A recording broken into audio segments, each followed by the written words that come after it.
प्यारे विद्यार्थियों नमस्कार। मैं प्रभु दयाल हंस, प्रवक्ता हिंदी की दुनिया में एक बार फिर आप सभी का स्वागत करता हूं। आज कक्षा 12वीं हिंदी की परीक्षा हुई सेट 3 के लिए।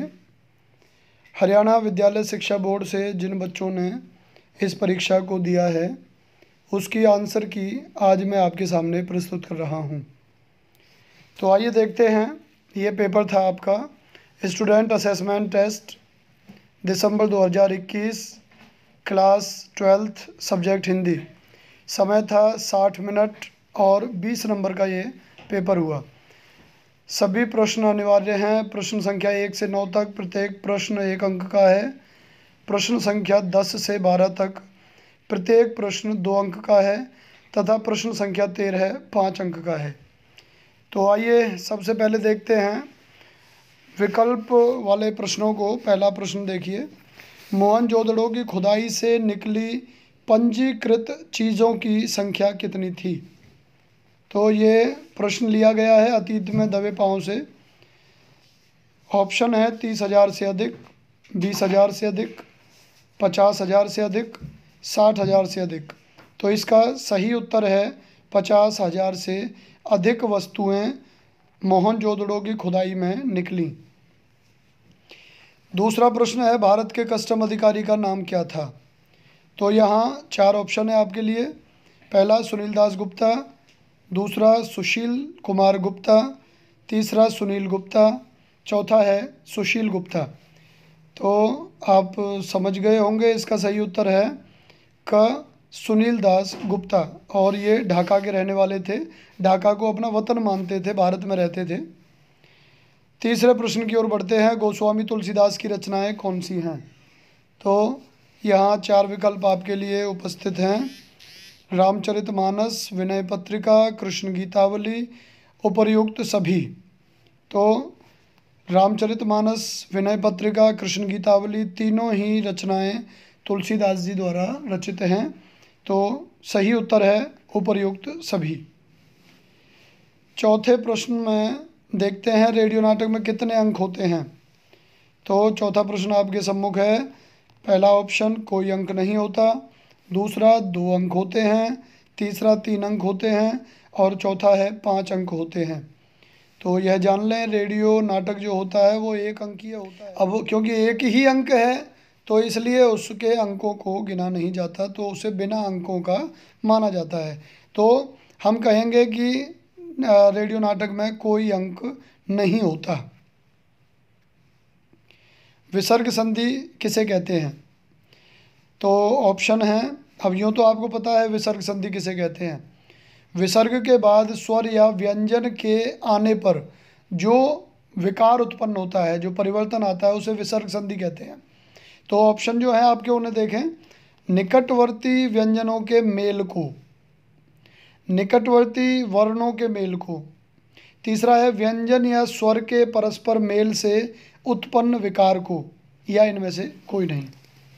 तो ये आपने देख लिया। पहला निकटवर्ती व्यंजनों के मेल को, निकटवर्ती वर्णों के मेल को और व्यंजन या स्वर के परस्पर मेल से उत्पन्न विकार को, इनमें से कोई नहीं। तो मैंने अभी आपको जो बताया आपने याद भी किया हुआ है। विसर्ग संधि विसर्ग के बाद स्वर या व्यंजन के मेल से उत्पन्न होने वाले विकार को विसर्ग संधि कहा जाता है। वो इसमें है नहीं, तो उत्तर होगा इनमें से कोई नहीं। छठवां प्रश्न देखें, राखलदास बनर्जी कौन थे? तो राखलदास बनर्जी, जिन्हें R.D. बनर्जी के नाम से जाना जाता है, ये प्रसिद्ध पुरातत्वविद और संग्रहालयों के विशेषज्ञ थे। भारत में दयाराम साहनी और राखलदास बनर्जी प्रसिद्ध भारतीय पुरातत्वविद और संग्रहालय के विशेषज्ञ के रूप में इन्हें जाना जाता है। और 1922 में मोहनजोदड़ो की खुदाई का श्रेय राखलदास बनर्जी यानी R.D. बनर्जी को जाता है। अगला 7वां प्रश्न है, तुलसीदास जी ने किस भाषा का प्रयोग किया है? तो तुलसीदास जी ने अवधी और ब्रज दोनों भाषाओं का प्रयोग किया। यह बात जानने लायक है कि तुलसीदास जी अवधी की रचनाओं के कारण बहुत लोकप्रिय हुए। हालांकि ब्रज में भी उन्होंने कई रचनाएं लिखी, कवितावली, विनय पत्रिका, इस तरह की रचनाएं उनकी ब्रज की रही हैं, लेकिन अवधि के एक प्रसिद्ध कवि के रूप में उन्हें जाना जाता है। तुलसीदास जी की जो अवधि की प्रसिद्ध रचना है वो रामचरितमानस, जिन्होंने उन्हें विश्वविख्यात बना दिया। एन फ्रैंक का परिवार कहाँ छिपकर रहा? एन फ्रैंक के पिताजी का जो ऑफिस था उसके ऊपर की मंजिल पर उन्होंने एनेक्सी यानी अज्ञातवास अपना वहाँ पूरा किया। नमक कहानी की लेखिका का नाम रजिया सज्जाद जहीर। रजिया सज्जाद जहीर नाम से एक उर्दू के बहुत बड़े कथाकार हुए, उनकी पत्नी हैं। 10वें प्रश्न की ओर बढ़ते हैं। एन फ्रैंक की डायरी लिखने की आवश्यकता क्यों अनुभव की होगी? एन फ्रैंक ने डायरी क्यों लिखी होगी? कोई 2 कारण बताइए। तो सबसे पहला कारण तो ये है कि एन फ्रैंक पर बच्ची होने के नाते, छोटी बच्ची थी 13-14 साल की, तो परिवार का कोई व्यक्ति उससे बात नहीं करता था, तो वह अपनी गुड़िया से बात करती थी, गुड़िया को संबोधन करके वो अपनी डायरी लिखती है। दूसरी बात, उसकी परिवार में बहुत बच्चे नहीं थे, ज़्यादा लोग नहीं थे, पिता माता दोनों, और उसकी बड़ी बहन मार्गोट क्योंकि उससे 3-4 साल बड़ी थी, तो इसलिए उससे भी उसकी बहुत ज़्यादा बातें नहीं होती थी, इसलिए उसने डायरी लेखन शुरू किया। नमक की पुड़िया ले जाने के संबंध में सफ़िया के मन में क्या द्वंद्व था? नमक की पुड़िया ले जाने के संबंध में सफ़िया के मन में द्वंद्व था कि पुड़िया को वह छिपा के ले जाए या सबको दिखा करके ले जाए। उसने कीनू की टोकरी में पुड़िया रख दी थी, लेकिन बाद में कस्टम अधिकारी के पास वह जाकर के पुड़िया को उसकी मेज पर रख देती है। तो उसके मन में ये द्वंद्व था कि किसी ने एक बड़े प्यार से एक तोहफ़ा मंगवाया और उस तोहफे को वह चोरी से ले जाए या सबको दिखा करके ले जाए। संत कवि तुलसीदास के अनुसार पेट की आग को कौन बुझा सकता है? यह आग कैसी है? तो यह जो प्रश्न है असलियत में ये इस प्रश्न पत्र में नहीं होना चाहिए था। हरियाणा विद्यालय शिक्षा बोर्ड भिवानी की साइट जब हम देखते हैं तो उसमें जो पाठ्यक्रम दिया हुआ है तो कवितावली के ये दोनों कवित्व उसमें से हटा रखे हैं, तो इससे यह पता चलता है कि यह पाठ्यक्रम का हिस्सा नहीं है, परंतु प्रश्न आ गया है तो मैं इसे भी बता देता हूँ। तुलसीदास जी के अनुसार पेट की आग को भगवान श्री रामचंद्र बादल बुझा सकता है। तुलसी बुझाई एक राम घनश्याम हीते। तो ये जो पंक्ति है ये बताती है कि ये आग राम रूपी बादल से ही बुझ सकती है। ये आग कैसी है?